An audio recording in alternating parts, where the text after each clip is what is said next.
Gabon guztioi, Eusko Ikaskuntza protagonista dugu datozen minutuotan, Radio Vitorian, gaia, garapen, iraunkorra.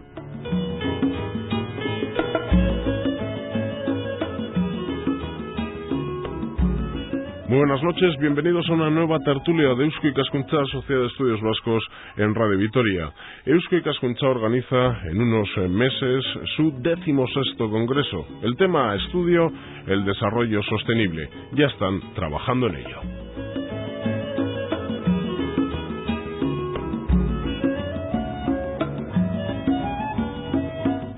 Presentaciones, 3 invitados y comenzamos a contarles el 16º Congreso de Eusko Ikaskuntza, Sociedad de Estudios Vascos, con un tema totalmente de actualidad, el desarrollo sostenible. Nicolás Gaminde.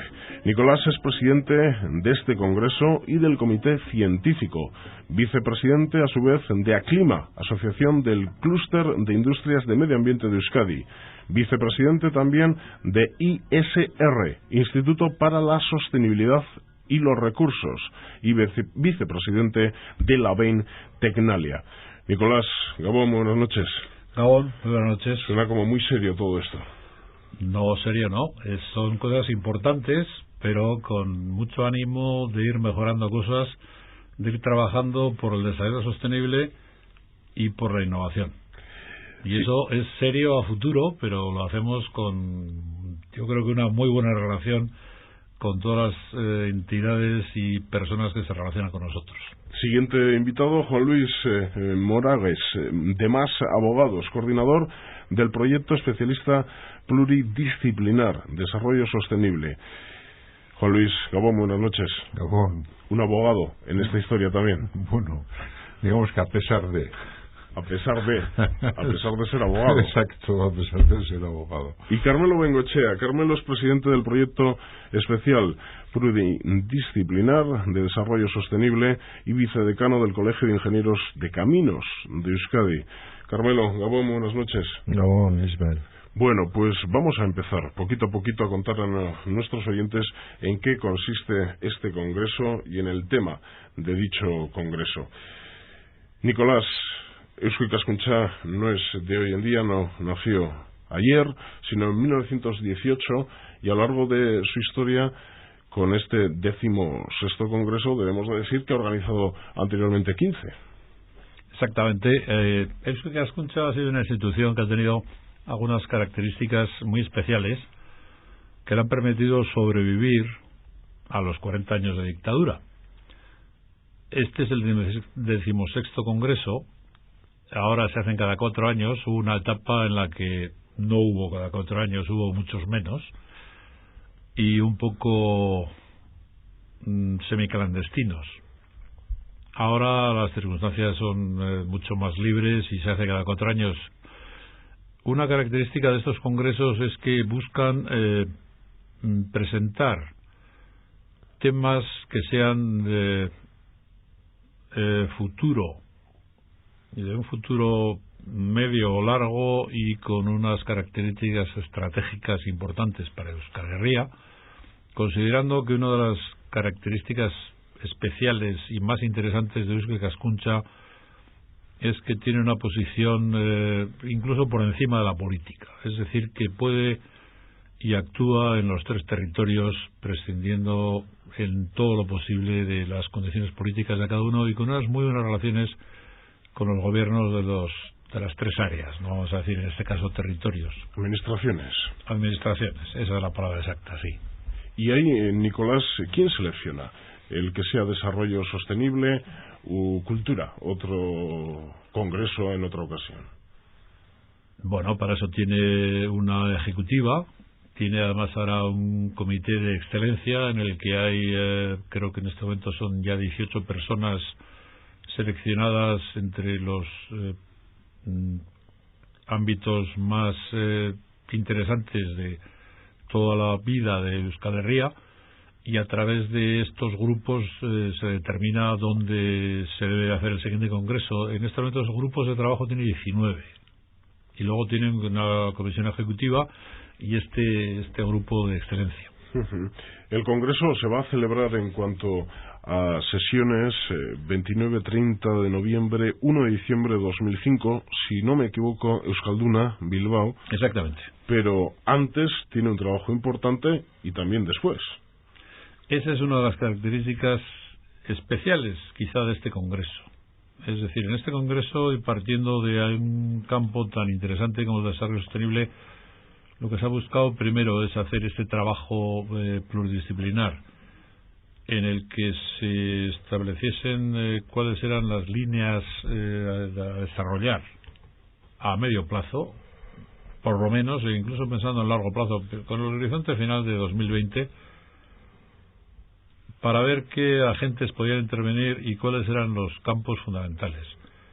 Y el Congreso entonces establecía como un hito dentro de este trabajo en el que se iban a presentar las realizaciones de estos grupos de trabajo, las conclusiones a las que habían llegado, se les iban a incorporar las experiencias de las personalidades más destacadas que podamos encontrar en Europa y en el mundo en general, y a partir de ahí obtener unas conclusiones previas del Congreso y establecer un foro de trabajo para que después de un año de intercambio de ideas se consiguiese llegar a un programa para sugerir a las administraciones de los tres territorios cómo se podía actuar, pero buscando sobre todo además la participación social, porque de nada va a servir que los gobiernos hagan unas planificaciones excelentes si esto es algo que no cala en la población. Estamos buscando a través de este Congreso abrir a la población, a la sociedad civil, esta inquietud por el desarrollo sostenible y, más que eso, abrirle un camino a desarrollar sabiendo por dónde podemos actuar en Euskal Herria, con algo que es global. El desarrollo sostenible es algo que es global, es mundial, pero que las actuaciones evidentemente están muy relacionadas con los territorios y con las administraciones que hay en cada uno. Si pide una definición, ¿qué es desarrollo sostenible? ¿Quién se atreve? Bueno, desarrollo sostenible, en algún otro momento también he comentado, si miras en las webs especializadas puede haber más de 200 definiciones. A mí quizás la que me parece más completa es la que hizo el gobierno británico hace ya unos años en su primera estrategia hacia una mejor calidad de vida, en la que lo definía como el desarrollo que promueve una reorientación económica, una redefinición del progreso, y partiendo de esta reorientación y redefinición tiene la posibilidad de proteger el medio ambiente, de llegar a una justicia, a una equidad social. Entonces ya esos tres famosos pilares, ¿no?, de los que ya yo creo que la gente en general sí lo está asumiendo o comprendiendo, se pueda llegar a ese desarrollo sostenible. Pero en principio sí quería hacer ese hincapié en la definición de reorientación económica y redefinición del progreso, porque sin eso poco va a poderse poner en práctica el desarrollo sostenible. Me llama la atención cómo, por ejemplo, es un término que se emplea en campaña electoral muchísimo, en todos los programas electorales de todos los partidos políticos, todo el mundo está a favor. Luego no sé si se emplean las herramientas necesarias para aplicar eso que cuentan los programas electorales. No es fácil llevar a la práctica esto, por lo que estaba diciendo Carmelo hace un momento. Hay que modificar los comportamientos, hay que modificar el modelo económico, y ese es un tema que no es fácil, es un tema crítico. Yo creo que se está configurando como, si no como un paradigma en sí mismo, sí como una clave cultural nueva y absolutamente influyente en todo lo demás, y que ha de ser tenida en cuenta. El gran problema es que el modelo económico que tenemos, que disfrutamos, sobre todo nosotros, ¿no?, de lo que aquí somos unos auténticos privilegiados, pues es un modelo que tiene dificultades y estaba ya, esto viene siendo avisado desde hace tiempo. El Club de Roma hace ya 30 años, ¿no? Que son unos cuantos, ya viene a decir que el crecimiento tiene unos límites. Los límites son la propia capacidad de la Tierra. Las materias primas son las que son. Nuestra capacidad de utilizarlas, aunque todavía podemos pensar que hay grandes reservas de recursos a todos los niveles, pues nuestra forma de utilizarlos puede hacer que se acaben antes o después. Estos días estamos asistiendo a noticias reiterativas, por ejemplo, en torno a una posible crisis de abastecimiento de petróleo, materias primas. Muchos tenemos la sensación de que las guerras que están sucediendo pues en países como Irak y tal puede tener que ver con la necesidad de los países desarrollados de tener garantizado un abastecimiento de estos recursos. Se habla de China que demanda muchas cosas, pone en jaque al acero europeo solo con sacar la mano y empezar a demandar un poco más, pone en jaque al mundo del textil. Ha entrado en la Organización Mundial del Comercio hace como quien dice 2 días, y en 4 días ya esto se está poniendo en jaque. Esto es algo coyuntural, es algo que casualidad, es porque hay gente buena y mala. No, es que probablemente tenemos un problema.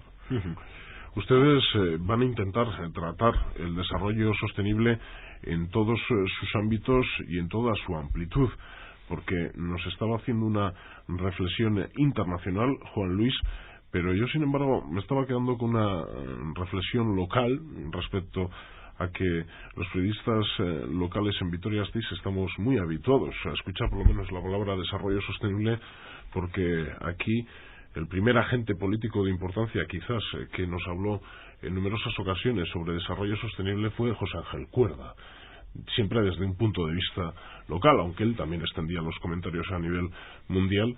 Pero en este caso Vitoria-Gasteiz como capital, como municipio, él marcó unas bases para intentar que fuera un municipio sostenible. Sí, esto es cierto. Es muy de agradecer que haya habido esta posición política. Vamos a decir que es una posición que básicamente es política. Otra cosa es que desde el punto de vista técnico y práctico haya sido desarrollada con más o menos acierto o éxito. Pero desde luego lo que es fundamental es empezar por ese camino. En este momento se ha avanzado mucho más en cómo hacerlo, pero lo que más estamos buscando es que esto se convierta en una inquietud inicialmente, pero que se convierta en un proyecto de todos, que lleguemos a que la sociedad comprenda que tenemos que cambiar, que estamos con un modelo de vida que la verdad es que nos va muy bien, pero que no puede durar demasiado tiempo, y que dentro de lo que los recursos mundiales limitados vayan a suponer, además tenemos que hacer nuestra propia política y tenemos que comprender además que esto va a requerir cambios de vida, no necesariamente sacrificios, y que dentro de esta actividad, si conseguimos hacerlo bien, dentro de los cambios que se van a producir, pues incluso vamos a poder tener alguna ventaja en cómo actuemos a través de nuestras actividades económicas en otras áreas. Es decir, que si somos una sociedad industrial y de servicios con capacidad importante exportadora, podemos llegar a conseguir exportar nuestro modelo, nuestra tecnología, nuestra innovación y nuestra forma de actuar. Es decir, que de alguna manera vamos a llegar a una responsabilidad social premiada. Es decir, llegamos al final podemos llegar a una responsabilidad social rentable. ¿Cómo meterle mano a todo esto, Nicolás? ¿Cómo organizar un tema tan amplio para luego conseguir unas conclusiones y lanzar unas sugerencias? Nos decía, tipo el Ararteko no toma decisiones, sugiere en este caso también a las diferentes administraciones para que apliquen políticas necesarias para el desarrollo sostenible. ¿Cómo ordenar todo este debate? Porque son muchísimos los temas, desde medioambientales, en reciclaje, transporte. Es muy amplio el tema. ¿Cómo organizarlo? Pues creemos que por el camino que estamos desarrollando, con el camino que hemos emprendido, Nosotros partimos de que en Euskadi hay una experiencia importante en el campo, primero medioambiental, a través de lo que hemos tenido que vivir por nuestro desarrollo industrial y los problemas que hemos tenido y la actuación que a través del Gobierno vasco se ha ido realizando. En estos momentos tenemos una estrategia vasca de desarrollo sostenible 2002-2020. Por otra parte, en el área navarra hay unos programas de energía extraordinarios, es un ejemplo. En estos momentos están ya en aproximadamente un 50% de energías renovables y tienen un programa para llegar a prácticamente el 100 en no muchos años. Tienen un proyecto de desarrollo territorial muy avanzado y yo diría que modélico.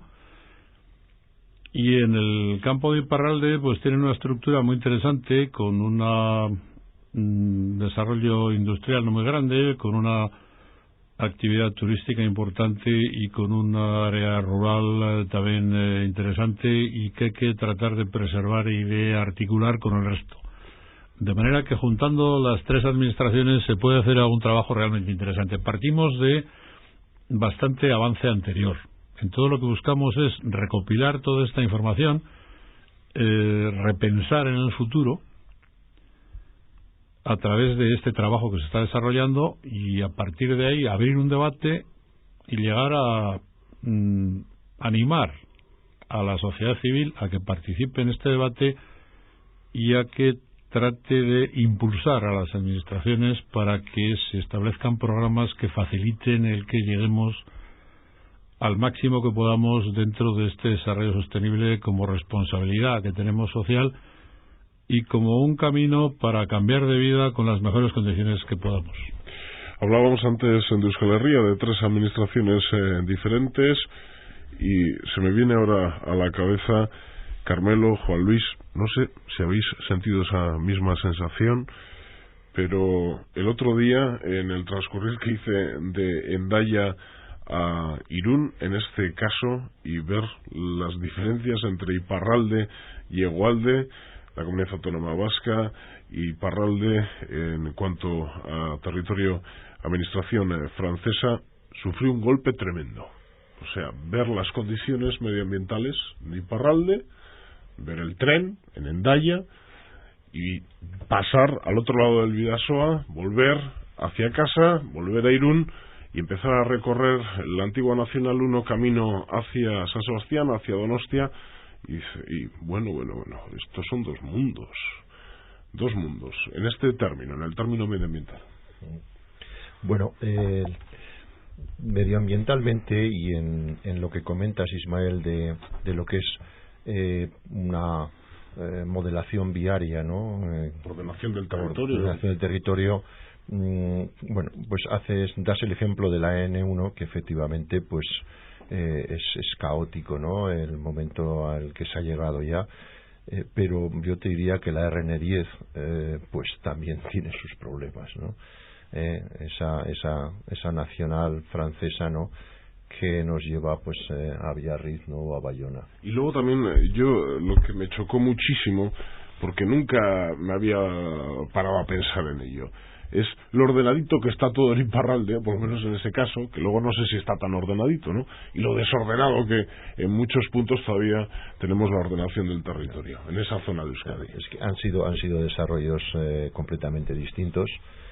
Ha habido también, digamos, pues bueno, en los últimos 50 años unos objetivos, ¿no?, políticos y de planificación económico-productiva completamente distintos en la parte de Hegoalde, ¿no?, Guipúzcoa, Vizcaya, Álava, que, digamos, la parte de Iparralde. ¿Tiene solución, por ejemplo, esa zona de Guipúzcoa? ¿Tiene solución? Bueno, tiene una solución difícil, pero con lo que estabais comentando antes, yo creo que la insostenibilidad, por ejemplo, se aprecia en los dos lados. En estos grupos de debate viene gente, hemos cuidado especialmente que venga gente de Iparralde. Y el discurso de Iparralde es un discurso dramático en el sentido de que se está despoblando todo el entorno rural. Se está desplomando absolutamente y se está concentrando en las ciudades no necesariamente de Euskadi Norte, sino Burdeos, Toulouse, etcétera. Y segunda residencia, Iparralde. Claro, pero ellos piensan, ¿ese es el futuro que nos espera? O sea, ¿qué vamos a hacer aquí? ¿De jardineros de los señores de otros lados que vienen aquí los domingos? ¿Dónde está la gente de este pueblo, los hijos de este pueblo, de qué viven, de qué trabajan, pueden hacer su futuro cerca de sus padres, cerca de sus abuelos, en la casa del padre? Es como una Marbella para los franceses. A otro nivel sí, pero evidentemente hay un problema de insostenibilidad. Es decir, la política del gobierno francés se ha llevado a que la industrialización, etcétera, en una organización muy centralizada tradicionalmente, ha llevado los polos de desarrollo a otros lugares y ha hecho de esto, seamos realistas, no un Marbella, ha hecho esto pues el Bierzo o una zona que pudiera ser, pues en fin, alejada de los centros de riqueza.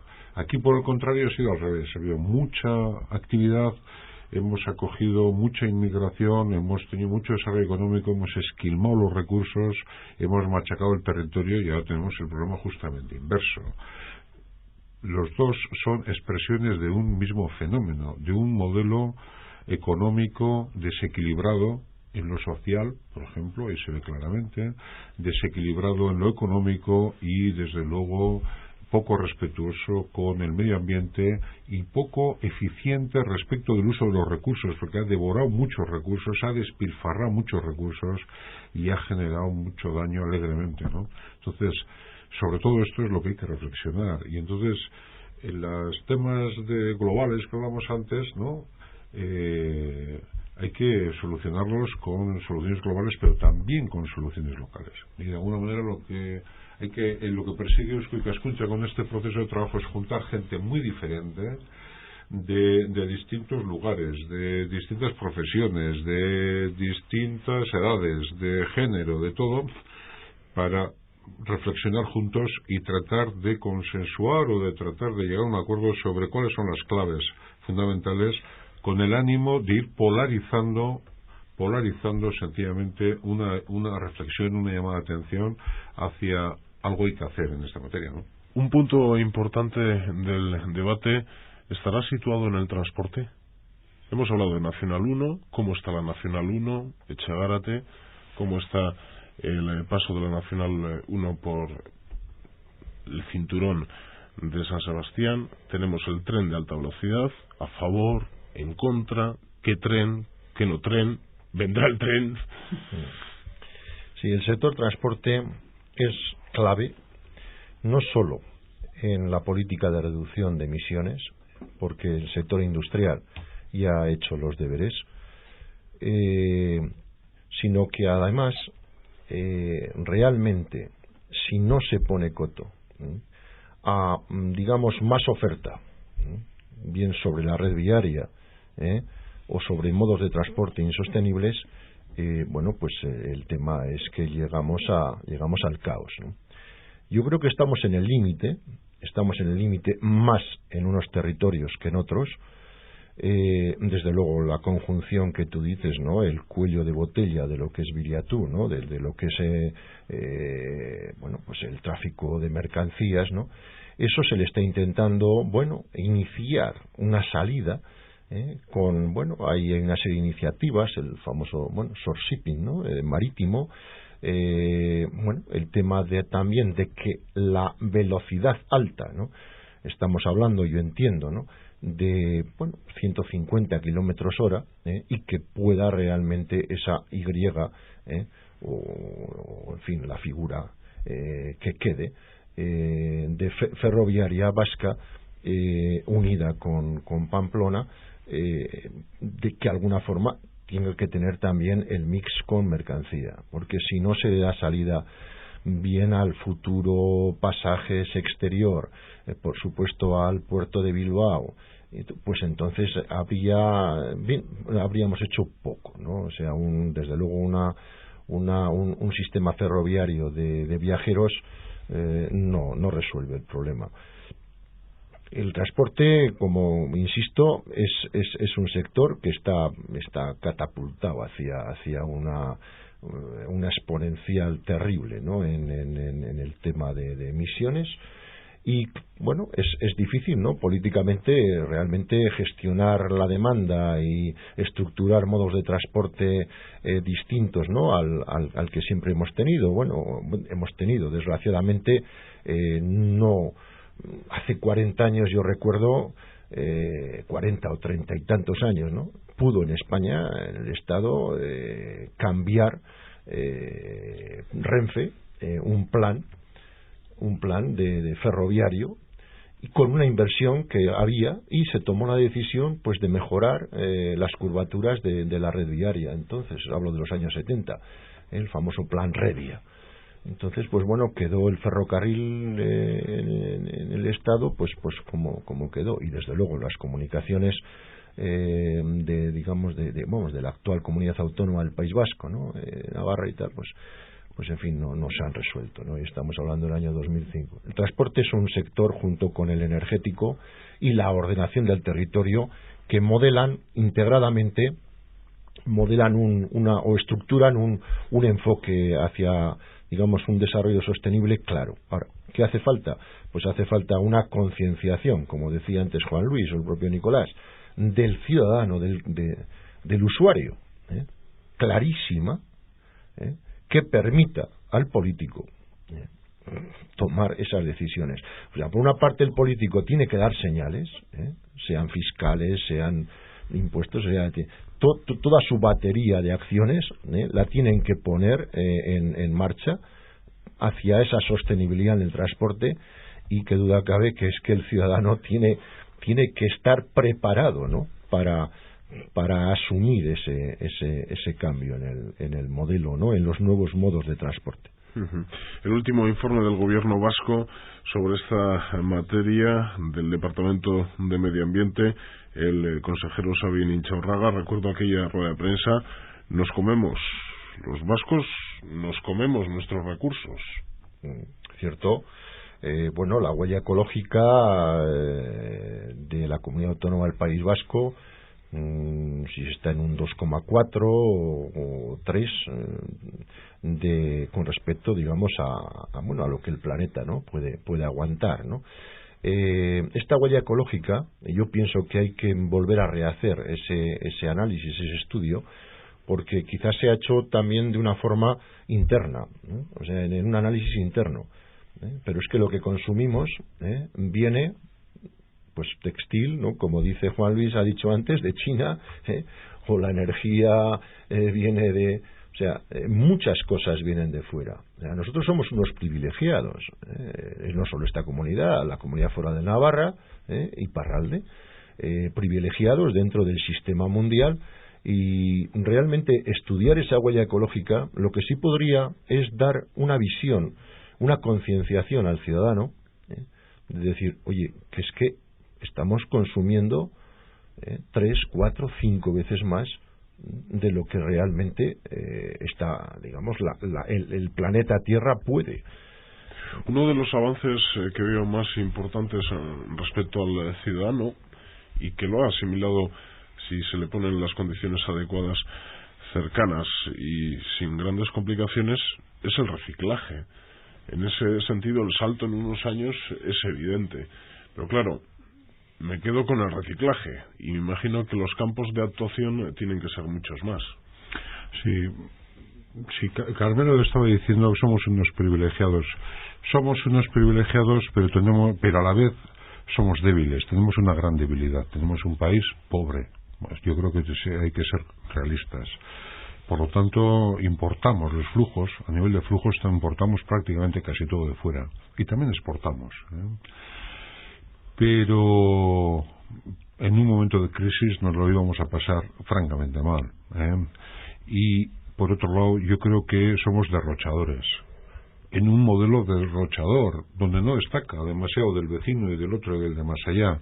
Pero yo creo que la obligación, y no es tanto moral, sino de ser eficiente, ¿no? Nuestros hijos van a tener que, si no nosotros mismos, que quizás a nosotros nos toca y nos va a tocar, a nuestros hijos les va a tocar más. Es decir, va a haber que enfrentarse ante ante inviernos, no sé cómo decirte, ante crisis, ante momentos duros y momentos difíciles.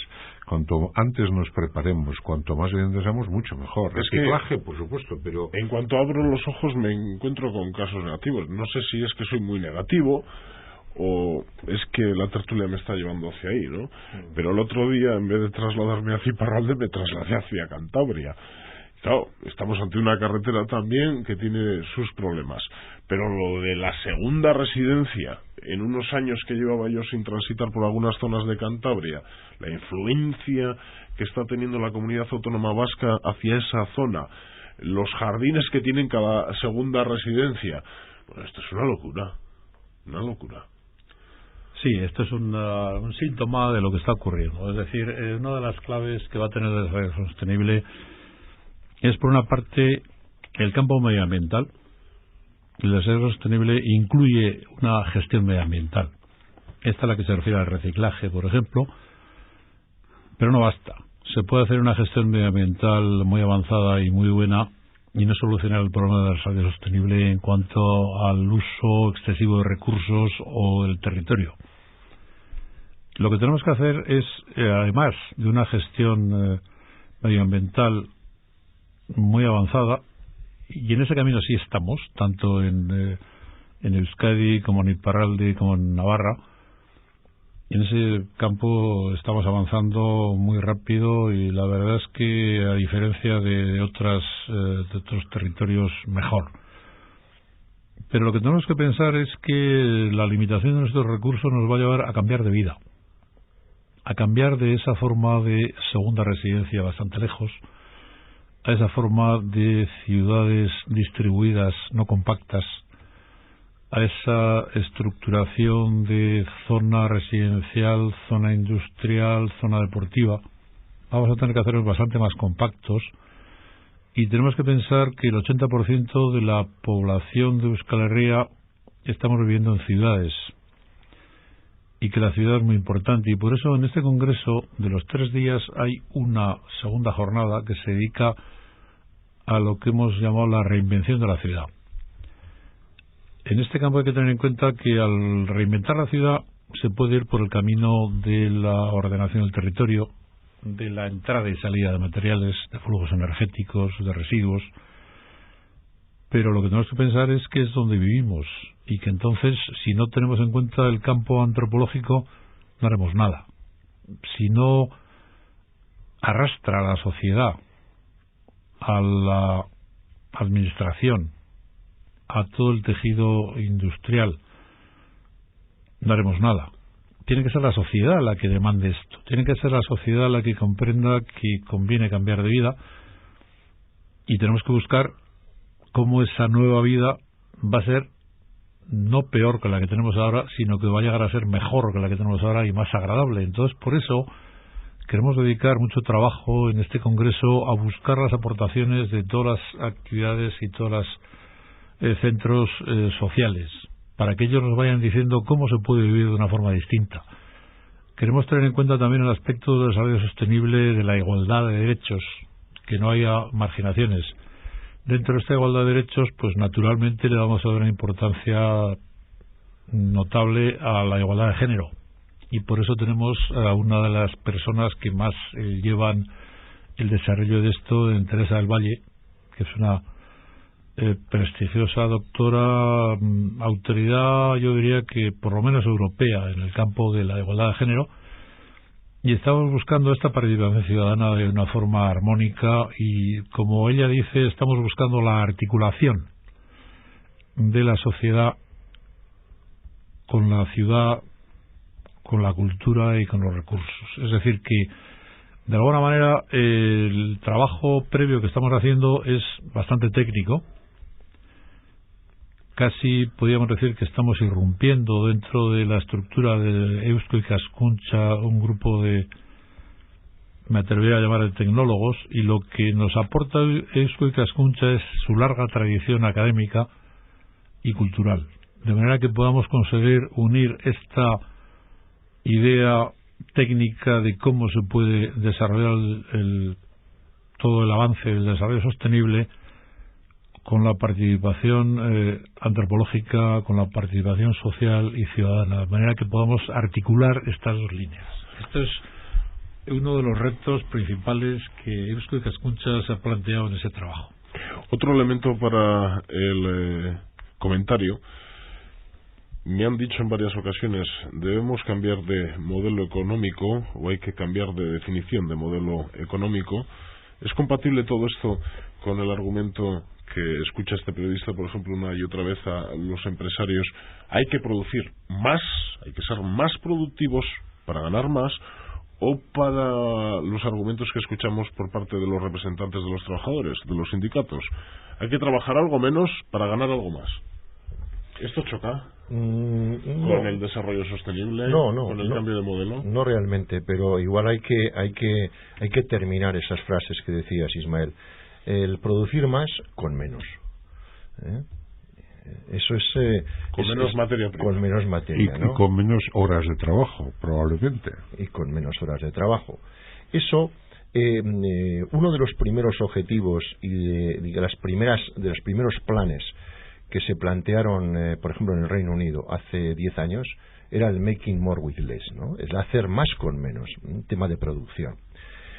Si eso no lo combinas con lo que comentábamos antes, de que el consumidor tiene que consumir responsablemente, o sea, no se puede mantener el consumismo actual, prácticamente casi de enfermedad patológica, de que consumes en función de identificarte, ¿no?, con un nivel social, etcétera, ¿no? O sea, estás en el lujo, estás en el consumo que no corresponde primero a una supervivencia, luego a un confort, que en eso estamos, por supuesto, pero que llega un momento que dices todo lo demás es que es superfluo, y estamos realmente en la vorágine del consumo de lo superfluo.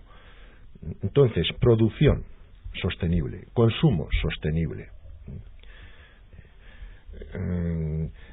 estructurar bien el cambio de paradigma energético, por, digamos, con esa visión que ya tenemos, no solo del cambio climático, sino, como me comentaba antes Juan Luis, de la propia, si no disminución de reservas, sí disminución o problemática de la producción, ¿no?, de los combustibles actuales, ¿no?, fósiles, con los cuales, digamos, pues está el transporte y todo, ¿no?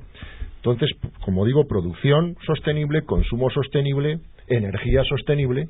Y en lo que decías del tema económico, hay países que ya, antes comentabas lo de la ciudad diseminada, ¿no?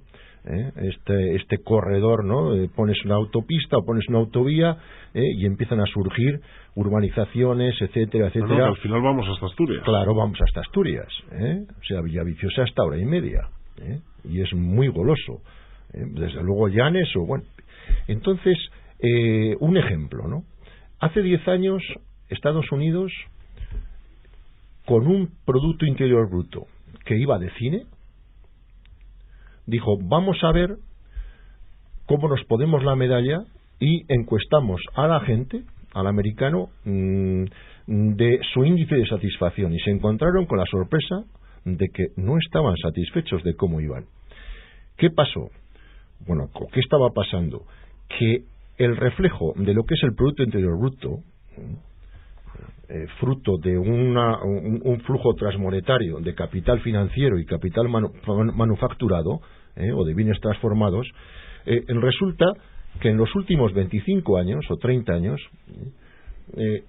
realmente no es la percepción de lo que es el bienestar o la satisfacción o la calidad de vida, es perverso el propio Producto Interior Bruto tal como está conformado. Se está intentando iniciar unos procesos de contabilidad, cambio, en el tema, como te decía, del transporte, vamos, de lo que se ha derivado en 50 años de mala planificación territorial en Estados Unidos, está suponiendo un 15% del Producto Interior Bruto.